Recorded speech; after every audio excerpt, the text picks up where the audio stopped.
ಇದು double cable starter ಇದೆ. 7.5 HP ಇಂದ 12.5 HP ತನಕ ರನ್ ಮಾಡ್ಬೋದು.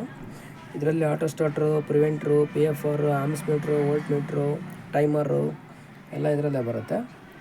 ಇದೇ ಥರ ಸಪ್ಲೈ ಕನೆಕ್ಷನ್ ನೋಡಿದ್ರೆ ನಿಮಗೆ ಸೆಂಟ್ರ್ ಬಂದುಬಿಟ್ಟು ಪವರ್ ಸಪ್ಲೈ ಕನೆಕ್ಷನ್ ಇದೆ. ಸಪ್ಲೈ ಟು ಫ್ರಮ್ ಮೈನ್ಸ್ ಇದೆ. ಇದೇ ಥರ ಸಪ್ಲೈ ಟು ಕೇಬಲ್ ಮೋಟ್ರ್ 1, ಇದು ಕೇಬಲ್ಲು 2 ಇದೆ. ಇದೇ ಥರ ಇದರೊಳಗಡೆ ನಿಮಗೆಲ್ಲ ಡಬಲ್ ಕೇಬಲ್ದಿರುತ್ತೆ. ಇದು ಅಪ್ ಟು ನಿಮಗೆ 12.5 HP ತನಕ ಹಾಕೊಬೋದು. ಇದಕ್ಕೆ ಅಡಿಷನಲ್ಲಾಗಿ 3 ಫೀಸ್ ಮಾತ್ರ ನೀವು ಹಾಕೋಬೇಕಾಗುತ್ತೆ. ಈ ಥರ ಇದೆ. ಇದರಲ್ಲಿ ನಿಮಗೆ ಸ್ಟಾಪ್ ಬಟನ್ ಇದೆ, ಇದರಲ್ಲಿ ಆಟೋ ಸ್ಟಾರ್ಟರ್ ಬಟನ್ ಇದೆ. ನಿಮಗೆಲ್ಲ ಇಂಡಿಕೇಟರ್ ತೋರಿಸುತ್ತೆ ಇದರಲ್ಲಿ ಏನೇನು ಪ್ರಾಬ್ಲಮ್ ಇದೆ ಅದಕ್ಕೆ. ಇದೆಲ್ಲ ಡಿಸ್ಪ್ಲೇ ಇರುತ್ತೆ, ಇದೆಲ್ಲ ಸೆಟ್ಟಿಂಗ್ಸ್ ಚೇಂಜ್ ಮಾಡ್ಕೋಬೋದು. ಇದೇ ಥರ ನಿಮಗೆ ಇಲ್ಲಿ ಪವರ್ ಸಪ್ಲೈದು ಬಟನ್ ಇದೆ. ಸೊ ഇപ്പോൾ ಪವರ್ ಆನ್ ಮಾಡೋಣ. ಇದರಲ್ಲಿ ಪವರ್ ಆನ್ ಮಾಡಿದ ತಕ್ಷಣ ನಿಮಗೆ ಈ ಥರ ಬರುತ್ತೆ. ಈ ಥರ ದುರ್ಗಾ ಪವರ್ ಕಂಟ್ರೋಲರ್ಸ್ ಅಂತ ಬರುತ್ತೆ. ಬಂದಮೇಲೆ ನಿಮಗೆ ಈ ಥರ ಡಿಸ್ಪ್ಲೇ ಬರುತ್ತೆ.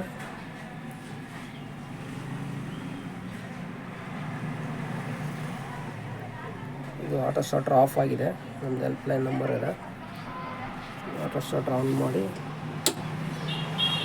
ಆಟೋ ಸ್ಟಾರ್ಟರ್ ಆನ್ ಮಾಡಿದ ತಕ್ಷಣ ನಿಮಗೆ ಆಟೋ ಆನ್ ಆಗಿದೆ.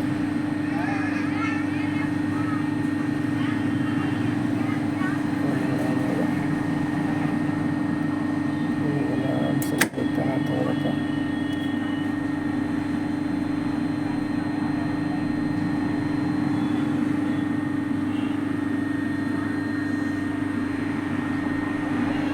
ಈ ಥರ ನಿಮಗೆ ವೋಲ್ಟೇಜ್ ಎಲ್ಲ ಬರುತ್ತೆ.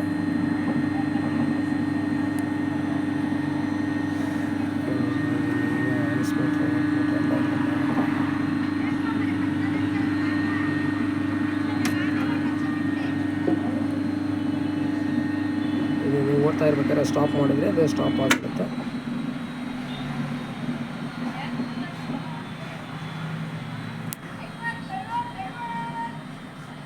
ಸ್ಟಾಪ್ ಆದ ತಕ್ಷಣ ಆಮ್ಸೆಲ್ಲ ಪ್ರಾಬ್ಲಮ್ ಆಗುತ್ತೆ. ಈ ಥರ ಪ್ರಾಬ್ಲಮ್ ಇತ್ತಂದರೆ ನಿಮಗೆ ಆಮ್ಸಲ್ಲಿ ಪ್ರಾಬ್ಲಮ್ ಇದೆ, ಈ ಥರ ತೋರಿಸುತ್ತೆ.